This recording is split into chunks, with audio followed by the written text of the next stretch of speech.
Assalamualaikum warahmatullahi wabarakatuh.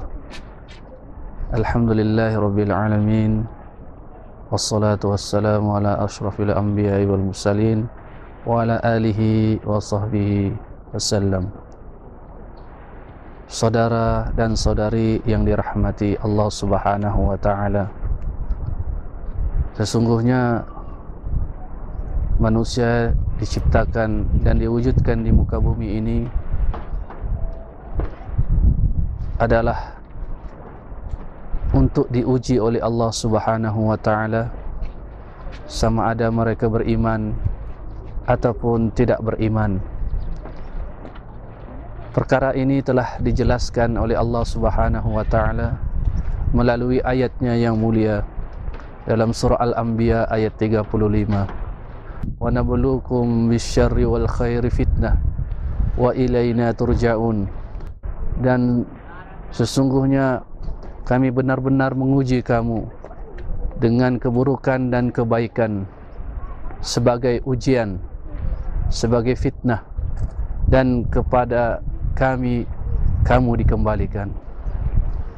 Saudara dan saudari yang dirahmati Allah Subhanahu wa taala, di dalam ayat yang lain, yaitu ayat 11 dalam surah At-Taghabun, Allah Subhanahu wa taala berfirman, "Ma asaba min musibatin illa biiznillah, wa may yu'min billahi yahdi qalbah."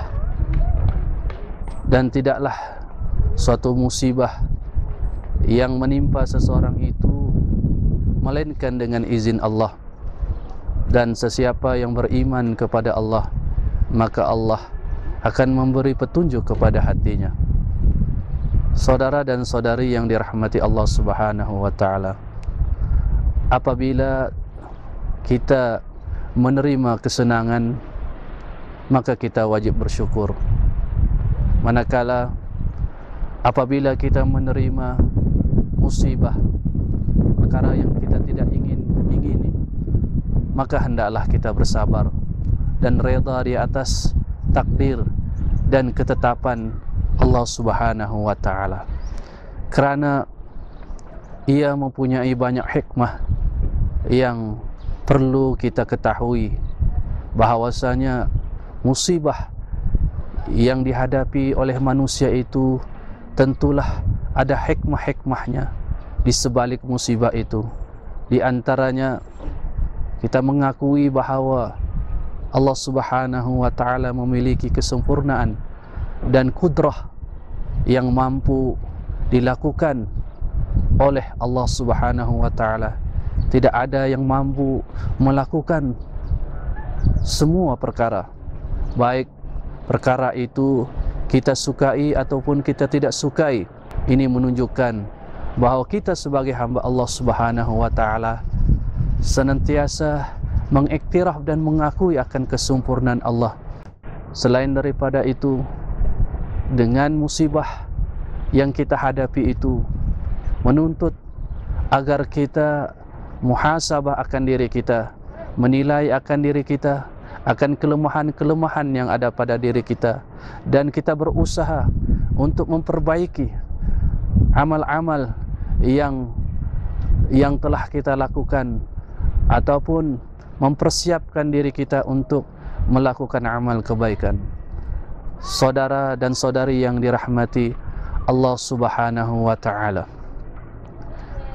apabila kita menerima musibah, maka janganlah sekali-kali kita berputus asa.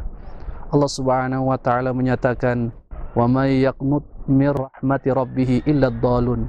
Dan tidaklah orang yang berputus asa dari rahmat Tuhannya, melainkan dia adalah orang-orang yang sesat. Di dalam hadis yang lain, Nabi sallallahu alaihi wasallam ada mengajarkan kepada kita bagaimana kita menghadapi musibah. Nabi sallallahu alaihi wasallam bersabda, "Wa in asabaka bi syai'in fala taqul law anni fa'altu kana kaza wa kaza, walakin qul qaddarallahu ma syaa fa'al." Dan apabila engkau ditimpa suatu musibah, maka janganlah engkau berkata, kalaulah aku melakukan ini, maka akan terjadi begini dan begitu. Tetapi katakanlah, qaddarallahu ma syaa fa'al. Allah Subhanahu wa taala mentakdirkan apa yang Dia kehendaki, Dia lakukan.